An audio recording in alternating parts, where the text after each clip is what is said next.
حضرت خالد یو صحابي دی، هغه ایمان راوړو مسلمان شو.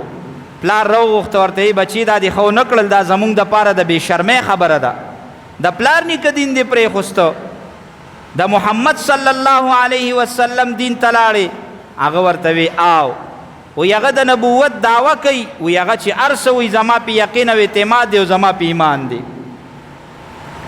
په کور کې یې ایثار که وی وه او ډېره سخته سزا یې وله ورکړه.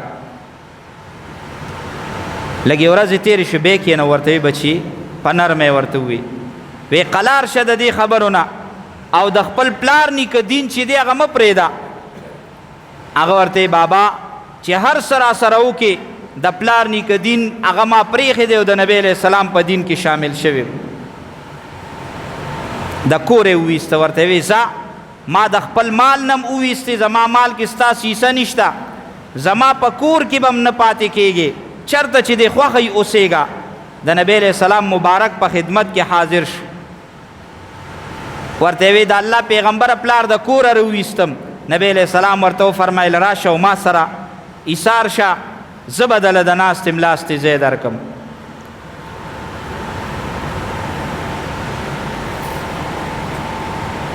رسول الله صلی الله علیه وسلم سره اوسېده.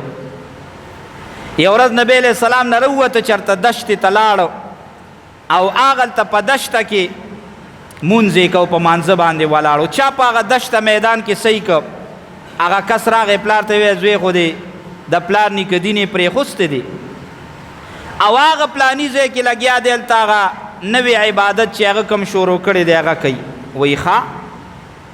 نو پلار یې راغی او لرګي ورسره لاس کې چې په دواړو لاسو باندې نیولی و، هغه لرګي یې اوچت که د حضرت خالد سر لی راخطا که، هغه لرګي یې په منځ باندې مات شو او حضرت خالد په هغه وخت کې بیا هم د نبی علیه السلام او د هغه د رب خبرې کولې. د لاس یې کلک ونیو او کور ته یې راوسته.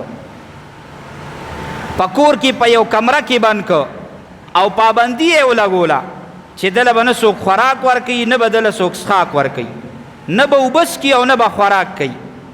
په کوټه کې بند کړی و.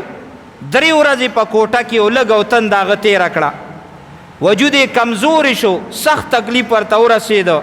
بیا په 4مه ورځ باندې ډېر په مشکل هغه د هغه کمرې نه راووته او د نبی علیه السلام خواله لاړ او بیا وروسته د صحابو سره حبشې ته هجرت وکړ.